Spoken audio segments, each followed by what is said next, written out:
The compact SUV craze took the nation by storm. Since 2012, the Renault Duster has fulfilled the market's craving for a compact yet beefy looking SUV with the acclaimed Duster. Ford cashed in on the segment as well, debuting its mini SUV, the Ecosport, in 2013. Both the vehicles are adequately nimble around the city and can munch highway miles tirelessly if need be as well. Which one to pick? Let's find out.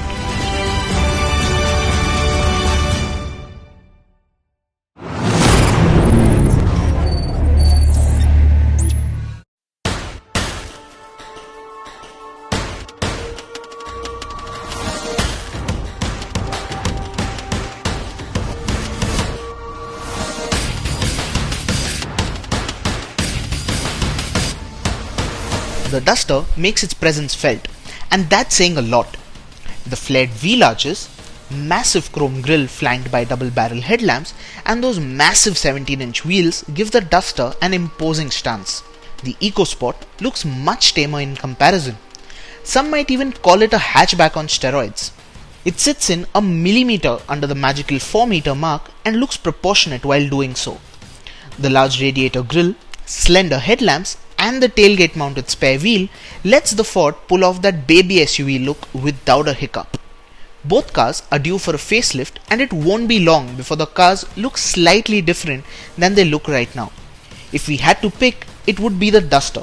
It pulls off a neat blend of purposeful and rugged looks.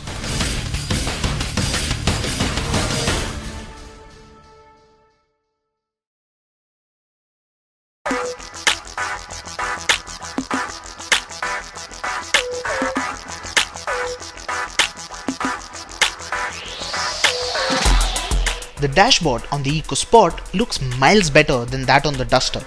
The quality of plastics and other materials used are definitely more premium when you compare it to the Duster. The neatly laid out center console, the chunky steering wheel with mounted controls, and everything you touch, turn or hold feels built to last.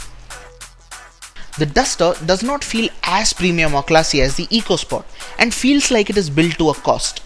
Also, ergonomics aren't really the Duster's forte. It takes time to get used to. For example, the call and audio controls are placed on a separate stalk behind the steering wheel, the cruise control button is oddly placed on the dashboard, and so on. While both cars get USB, Bluetooth and aux inputs, the Duster impresses thanks to the touchscreen and the built-in satellite navigation. The seats at the front are adequately comfortable in both the cars, but the Duster will accommodate larger frames better. It's the same story over to the rear bench. The Duster is definitely far more spacious compared to the Ecosport. The Ford is the narrower car amongst the two, and it shows, especially at the rear bench. Space is nothing to talk about, the knee room isn't all that great, and the headroom isn't as good as the Duster either. If you would be driving your new compact SUV yourself and don't really ferry people around all that much, the Ecosport will feel sufficient. However, if you plan on doing long distance trips with the family, the Duster is far better and most importantly more comfortable while doing so.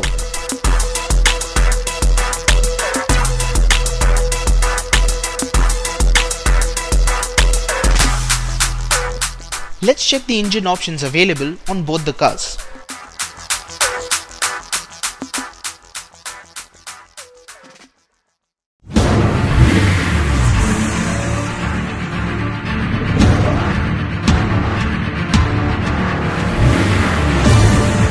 The 1.5 TDCI mill on the Ecosport is no weak performer. It is adequately peppy to zip around in the city and can munch highway miles if need be. The power delivery is very linear and you do not really get that shove when you floor the throttle. That said, the 1.5 litre TI VCT petrol motor is no slouch either. It gets an optional dual clutch automatic transmission in the top spec titanium version as well. The 85 PS Duster is far more suited for in-city driving compared to the 110 PS version. The torque spread is much better for daily bumper-to-bumper commutes. The 110 PS version, however, remains our pick if you need to drive between states in a hurry. The ride on the Duster is sublime. It is easily the best behaved compact SUV when the speedo climbs past 100 km an hour. The Ecosport simply isn't as planted at high speeds. It does feel ever so slightly twitchy when the going gets fast. Where the Ecosport scores, however, is the handling. It can gulp corners like there's no tomorrow, typical of every Ford. The steering weight and feedback is almost spot on, and you could really have fun in the twisties with the Ford. While the Ecosport is more fun, the Duster is more at ease obeying your orders. If it's the city where you spend most of your time, the 1-litre EcoBoost engine on the Ecosport is a brilliant choice. However, if you plan on munching highway miles, look no further than the diesel Renault. Meanwhile, let's check the safety options available.